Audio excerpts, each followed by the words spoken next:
1970 के दशक में जापान में कुचिसाकी ओना की इतनी ज्यादा दहशत थी कि लोगों ने रात के समय घर से बाहर निकलना छोड़ दिया था। कहा जाता है कि कुचिसाकी ओना अपने चेहरे पर मास्क पहनकर अपने कटे हुए चेहरे को छिपाकर सुनसान रास्ते में बच्चे और लड़कों को अपना शिकार बनाती थी और इसका लोगों को मारने का तरीका बड़ा ही बेदर्दी से भरा हुआ था। लेकिन उससे पहले ये एक क्विज खेलती थी। ये अपने शिकार से पूछती थी कि क्या मैं खूबसूरत लग रही हूँ और उस समय कुचिसाकी ओना ने मास्क पहन रखा होता है। अगर सामने वाला व्यक्ति बोलता है कि हाँ तुम खूबसूरत लग रही हो तब तो वो बच जाता है, लेकिन अगर उसने बोल दिया कि नहीं तो फिर वो मारा जाता है। कुचिसाकी ओना हमेशा अपने साथ एक कैंची रखती है जिसे वो शिकार के शरीर में घुसा घुसा कर उसे मारती है। लेकिन जब सामने वाला व्यक्ति बोलता है कि हाँ तुम खूबसूरत लग रही हो तब वो अपना मास्क उतारकर अपना कटा फटा और सड़ा हुआ चेहरा उस व्यक्ति को दिखाती है और उसके बाद वो वही सेम सवाल फिर से पूछती है। अगर उस व्यक्ति ने सच बोल दिया फिर तो वो गया, लेकिन अगर उसने फिर भी झूठ बोल दिया कि हाँ तुम मुझे ऐसे भी बड़ी खूबसूरत लग रही हो तब कुचिसाकी ओना कुछ ज्यादा ही खुश हो जाती है। अपनी कैंची से उस व्यक्ति का मुंह भी अपनी तरह काट देती है, उसे भी वो खूबसूरत बना देती है। लेकिन इस प्रोसीजर के दौरान इतना ब्लड बह जाता है कि उस व्यक्ति की मौत हो जाती है। इसका मतलब अगर आप हाँ बोलते हो तो भी मरोगे, ना बोलते हो तो भी मरोगे। और कुछ इसी अनोखे तरीके से कुचिसाकी ओना अपने शिकार को मौत के घाट उतार देती है। ये खासकर छोटे बच्चों को और लड़कों को अपना शिकार बनाती थी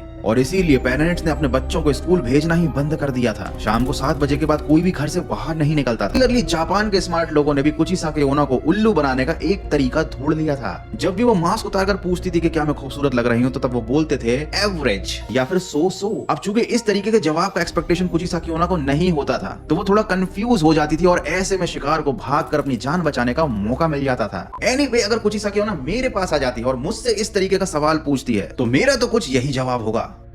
माँ, मुझे कुछ दिखाई नहीं दे रहा माँ। तो मुझे कमेंट करके जरूर बताना कि अगर कुचिसाकी ओना तुम्हारे सामने आ जाती है तो फिर तुम्हारा रिएक्शन क्या होगा। आई मीन टू से तुम उसे किस तरीके का जवाब देकर उल्लू बनाओगे।